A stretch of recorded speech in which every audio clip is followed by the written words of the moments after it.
bâtiment aux fenêtres occultées dans une petite ruelle déserte et couverte de tags, et pourtant, derrière ces murs, des gens de tous bords se regroupent chaque soir pour jouer de la musique. Donc c'est parti, là on vient de rentrer dans le bâtiment, on vient de la rencontre de monsieur, je ne sais pas comment il s'appelle, et on va aller dans leur local de répète. Je sais vraiment pas dans quoi on met les pieds.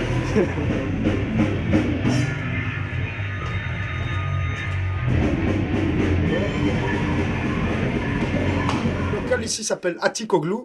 Et le propriétaire, c'est toujours qu'il y a le nom en dessous de la facture, c'est Oktay Barakanoglu. Ouais. On rigole toujours avec ça, mais je te promets que c'est ça. En tant que musiqueuse bruxellois, ici c'est un peu le havre de paix, l'endroit un peu rêvé, non? En tout cas, point de vue, tout ce qui est punk rock, rock'n'roll, metal, doom, sludge, hardcore, quasi tout le monde est ici.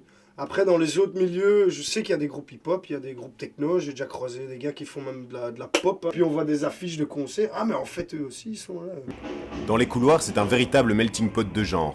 Certains très agressifs.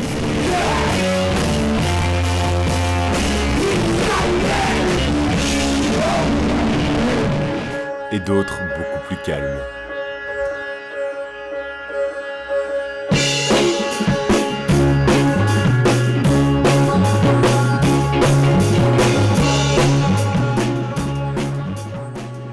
Certains groupes répètent ici depuis des années.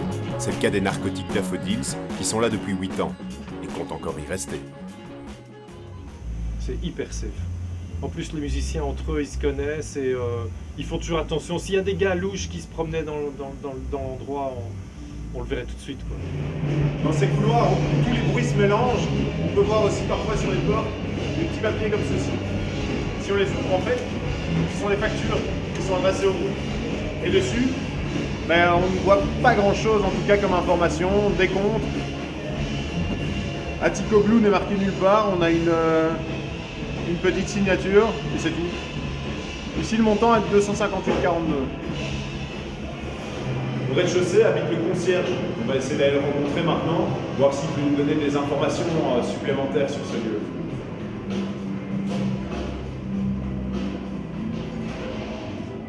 Bonjour. Ici, vous êtes le concierge? Non, en face. Ah, c'est en face? Mais je peux vous parler de petites minutes?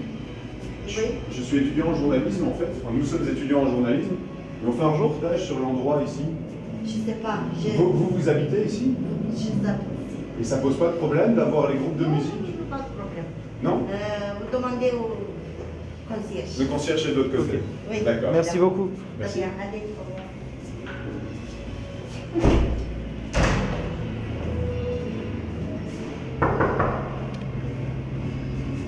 Je savais pas que quelqu'un vivait dans ce bâtiment. En plus du concierge, je veux dire. Bonjour monsieur. Bonjour, je suis étudiant en journalisme et mon ami également. Et on est en train de faire un reportage en fait sur le milieu musical et tout ce qui gravite ici autour. Oui, mais est-ce que vous pouvez me donner un peu plus d'informations sur ce lieu? Demandez aux musiciens parce que Vous pouvez rien dire? Non, moi je rien. D'accord. Vous habitez ici, vous? Oui, Ici? non, là-bas. Là-bas, c'était votre femme alors qu'on a... Désolé, parce qu'on... Non, rien. Ok, d'accord, merci beaucoup. Au revoir. Au revoir. Malgré tous nos appels, le propriétaire ne nous a jamais répondu. Et nous n'avons pas réussi à en savoir plus. Ce flou administratif pourrait porter préjudice à cet endroit, d'autant plus que l'avenir de ce bâtiment atypique est incertain dans un quartier en pleine rénovation.